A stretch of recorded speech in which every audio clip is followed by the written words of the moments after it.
Théo courut au milieu des hautes herbes. Les feuilles lui taillaient les mains à cause de la vitesse. Les branches des arbres et des buissons lui fouettaient son visage et son bouclier. Le paladin ne ralentit pas, il était concentré sur sa proie. Seule sa proie comptait. Il s'essouffla, sa fatigue l'empêchant de pratiquer la magie à présent. Mais le paladin savait qu'il fallait encore être un peu patient avant de pouvoir resserrer définitivement le piège. Après quelques instants, la proie trébucha et tomba. Théo en profita et lui sauta dessus, bouclier en avant, afin de l'assommer. L'homme qui était pourchassé eut à peine le temps de voir un bouclier lumineux lui foncer dessus qu'il fut sonné dans un bruit de métal qui l'accompagna dans son sommeil. Théo, sans plus attendre, ramassa le corps, l'attacha à un arbre et le bâillonna. Lorsque l'homme se réveilla, il était torse nu.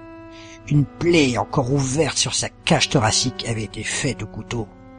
Cette plaie prenait la forme du mot « hérésie ». Doucement, l'homme reprit conscience. Théo, en face de lui, le remarqua et commença donc à lui parler. « Enfin, magicien, on se réveille ?» N'ayant pour réponse que des mots étouffés par le bâillon, Théo poursuivit. « Pardonne-moi ce côté rudimentaire à tout cela. En de meilleures conditions, je t'aurais ramené auprès de l'église de la lumière, et tu aurais eu une exécution en grande pompe. Mais hélas, il m'est difficile de reprendre contact avec eux. Je serai donc l'enquêteur, le juge et le bourreau. Mais ne t'inquiète pas, je connais très bien les rites. Tout se fera dans la règle. » Théo maintint un léger silence et déposa son épée au sol devant le magicien. « Tu es donc accusé d'avoir usé de magie profane, démoniaque pour être exact. J'ai retrouvé un de tes sacrifices, ce qui m'a permis de remonter jusqu'à toi. Quand je t'ai retrouvé, tu as utilisé cette même magie pour te défendre, et cela confirme les résultats de mon enquête. Je demande donc la peine de mort pour de tels actes. » L'homme tenta de hurler une défense à travers le bâillon. « Silence ! Tes paroles ne peuvent justifier de tels actes. Ainsi, en tant que paladin de la lumière, je prends la responsabilité de te condamner à cette même peine prononcée un peu plus tôt. L'exécution se fera ici même, par décapitation à l'épée. Une prière à la lumière sera faite afin de sanctifier cette exécution. » L'homme se mit à pleurer. « Tout ira très vite pour toi, ne t'inquiète pas. » Théo prit son épée au sol, déposa un large coffre avec un linge blanc à l'intérieur devant le magicien, se plaça aux côtés de ce dernier et d'une voix solennelle prononça « La marche des vertueux est semée d'obstacles, qui sont les entreprises égoïstes que fait sans fin surgir l'œuvre du malin. Béni soit-il, l'homme de bonne volonté qui, au nom de la charité, se fait le berger des faibles qu'il guide dans la vallée d'ombre de la mort et des larmes, car il est le gardien de son frère et la providence des enfants égarés. J'abattrai alors le bras d'une terrible colère, d'une vengeance furieuse et effrayante sur les hordes impies qui pourchassent et réduisent à néant les brebis de la lumière. Et tu connaîtras son nom, quand sur toi s'abattra la vengeance de son église. » Ces mots terminés, Théo fit siffler son épée et trancha la tête du magicien. Celle-ci tomba dans le coffre, tandis que les membres du corps sans tête se relâchèrent. Théo, en silence, referma le linge autour de la tête et l'enterra au pied de l'arbre, devant le corps. Théo rentra assez content de lui-même. En chemin, il eut l'impression de voir Victor du coin de l'œil. Il interpréta cela par une fierté qui essayait de ramener son ancien ami auprès de lui.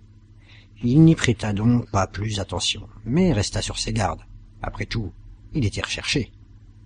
En arrivant, Théo salua Chine, en train de s'entraîner à l'arc. Lui et Théo se cachaient chez son serviteur, Braddock. Ce dernier était un bourgeois qui s'était mis au service de Théo, après l'avoir retrouvé et soigné. Il était issu d'une famille marchande, qui a toujours mal vu la pratique des intendants.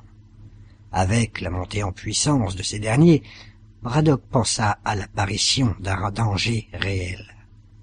Et ce fut à ce moment-là qu'il sauva Théo et apprit toute son histoire.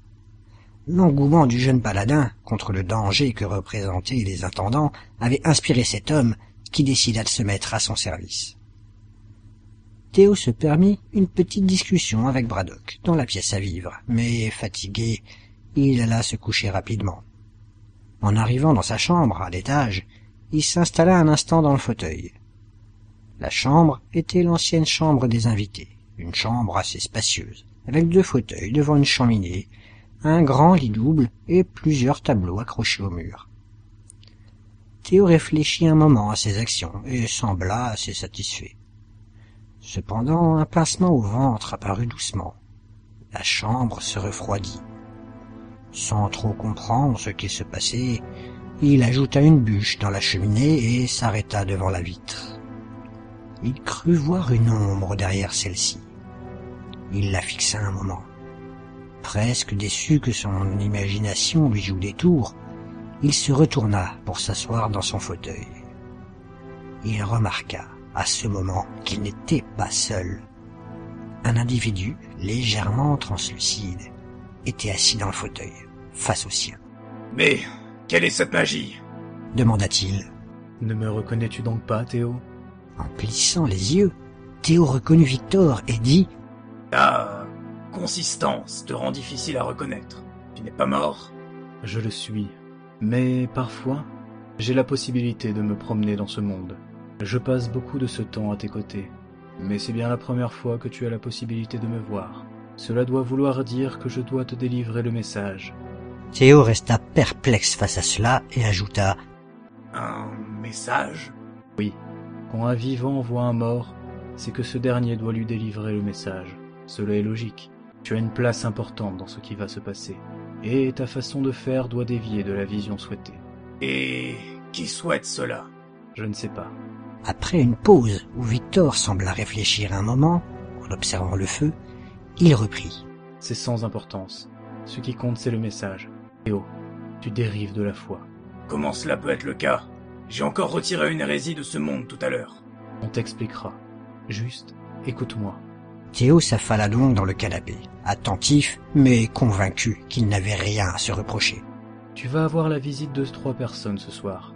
Ce seront des esprits, des fantômes ou des âmes, comme tu préfères. Écoute-les. Ce qu'ils ont à te dire est important, plus que tu ne le crois. Cela a pour but de te faire changer ta vision du monde, et notamment ta vision de l'hérésie. » « Elle est très bien comme elle est, ma vision. » répondit Théo froidement. « Juste écoute-les, et ce sera déjà bien de ta part. Tu comprendras plus tard. » Après ces mots, Victor s'estompa dans les airs. Théo fronça les sourcils, mécontent et peu enclin à faire la rencontre de ces êtres dont lui avait parlé Victor. Il décida de se coucher. Si ces 3 choses voulaient le rencontrer, elles le rencontreraient le lendemain matin. La suite.